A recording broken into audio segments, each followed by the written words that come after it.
I just wanted to stop and make this video considering the protesting and the riots. And I can understand how emotions can get involved in something like this here. I can truly understand. Which I feel should be the same emotions when a black man kills another black man.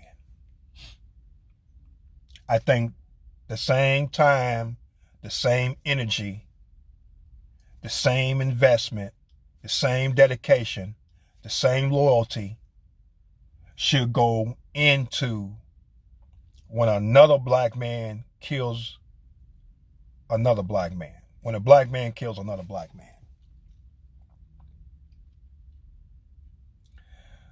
Now, at the magnitude of this all, I can understand that law enforcement are definitely held to a higher standard because they are sworn in to protect, serve, and preserve. So I get it.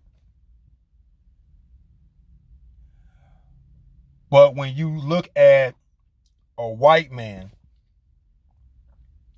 killing a black man versus a black man killing a black man, both of them is murder. Both of them are.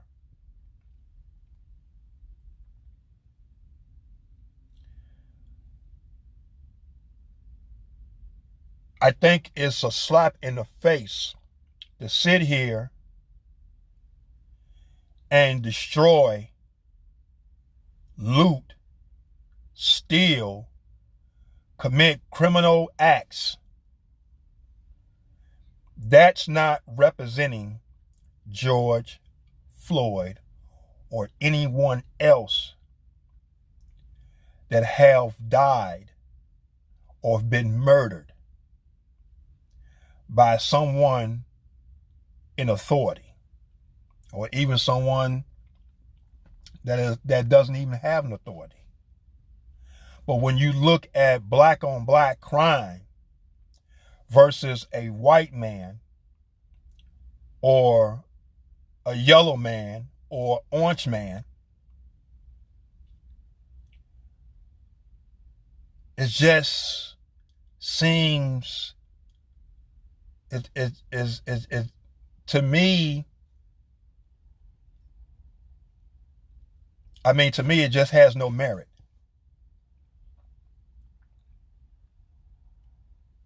And what's so convoluted about it is that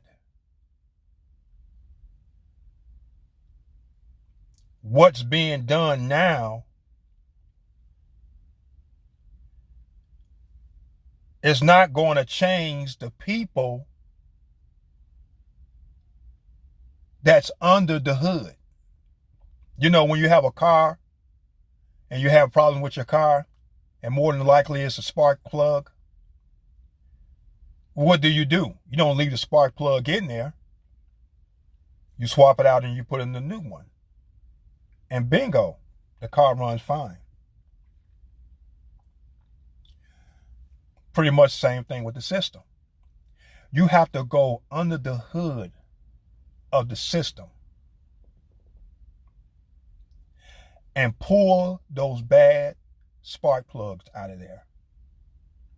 You got to get those old people in there that's 70, 75, 80 years old. You got to get them out of there. And if you don't do none of that, George Floyd and the people who have died before him and even that's going to die after him, the riots and the protests means nothing. I guarantee it. And history will prove that. Because it doesn't matter if you give me a street name. I don't care about a street name.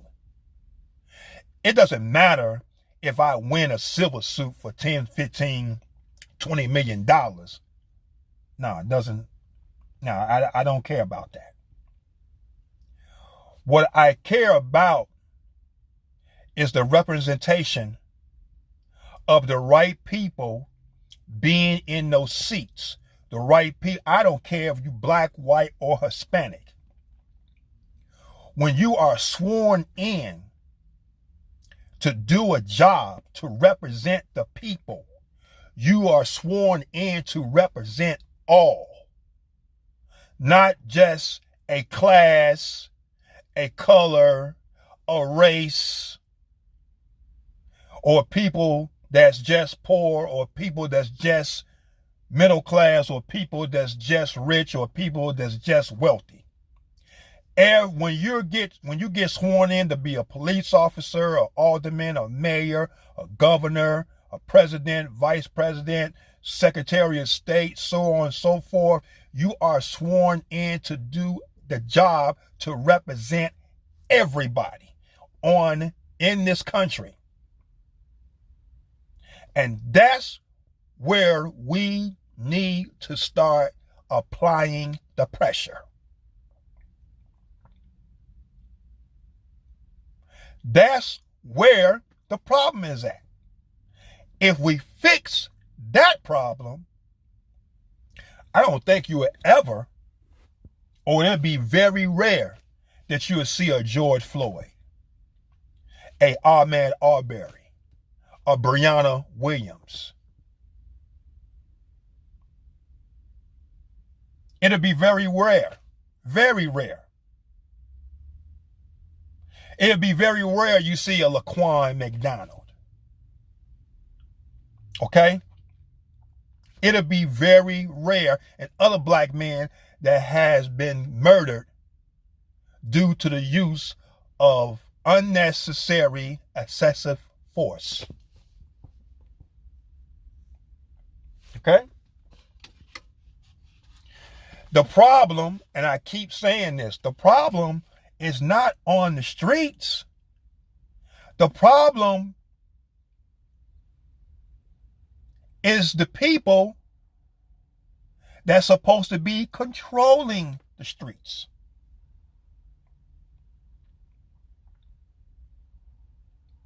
So the protest and the riot means nothing. The looting and the stealing and the criminal acts means nothing. Yes, I understand you're emotional about it, but some of y'all are not really emotional about it. You're just opportunists. You're just trying to capitalize off of it so you can fatten up your wallet. But you got to ask yourself one question. When you get through looting, stealing, destroying, what you gonna do when your baby needs milk? What you gonna do when your baby needs Pampers? What you gonna do when your grandma or your granddaddy or your elderly relative need medication?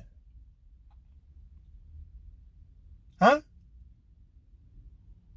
What you gonna do when your old lady needs tampons? Oh, ain't nobody talking about that. Huh? Because while you're looting and destroying all of the stores, the people that's not out there doing it, there's going to be people that's in need. The business owners, they don't have nothing to do with George Floyd murder. But they do have something in getting off of their tails and representing that certain people should be swapped out because there are bad spark plugs and old fluids in these seats. And this what's need to be addressed, even by the business owners. Okay? This is the stuff that needs to be addressed. This is the stuff that needs to be taken in consideration, not tearing up their stores. The best way to deal with stuff like that there is to say, we're not going to shop with you anymore. We're not going to work for you anymore until we see that you're going to get up off your tail and you're going to have a voice in this unfair treatment, this brutal treatment, this barbaric treatment.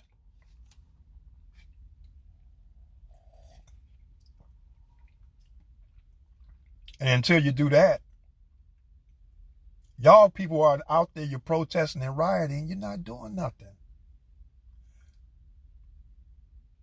What you gonna do when it's time to go to the store? And you gotta help out your grandparents, your old uncles and aunties, your babies, your children's mothers. Come on, brothers. You guys are supposed to be standing up and doing better than this. You black men are supposed to be standing up and showing a better example of this whole thing. You guys are supposed to be doing this. You're supposed to be stepping up to the plate and setting a good example. Not going out there busting windows, setting police cars on fire. Man, we didn't have enough of that during the Rodney King era. Come on, man. Come on now. This is not the way to represent George Floyd.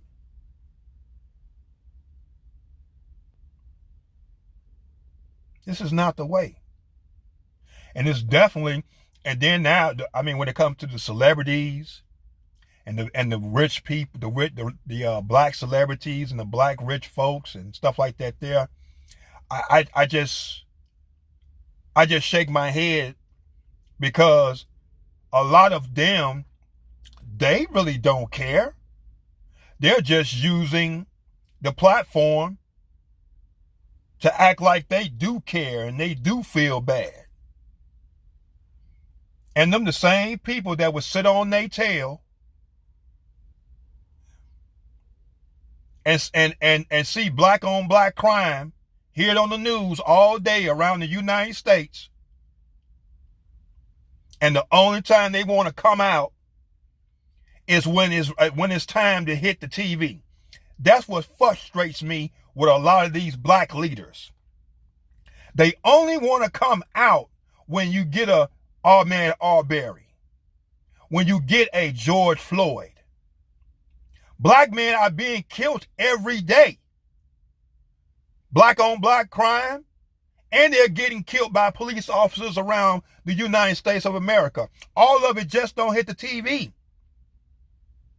But it's happening. But these leaders and these black leaders and these black celebrities, these black pastors, these black ministers, these black preachers, they want to come out and say something when they see, they sit back. When they see that it's going to be national and international, here they come. It never fails. Here they come. I'm 52 years old, and believe me, I can go back in the archives and I could just bring up some scenarios how they have came out when they knew, and they're sitting there, they're watching this. Sitting there watching. Oh, it's about to go national. Oh man, let me get up. That's free press. So sad. So sad.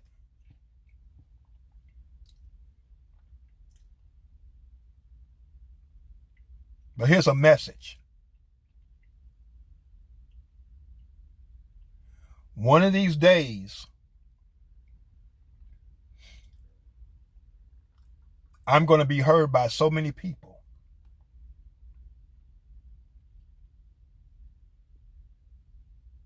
And I'm going to call so many people out that's so phony, that's so ignorant, so pathetic. Sellouts. I mean, everything. I mean, I got files on so many black celebrities and preachers and pastors and ministers. I mean, I got so much. I mean, believe me, I probably would have to flee to another country. Like my man from, what was that dude they chased out of the U.S. or somewhere? The guy from, I think it was the guy from WikiLeaks.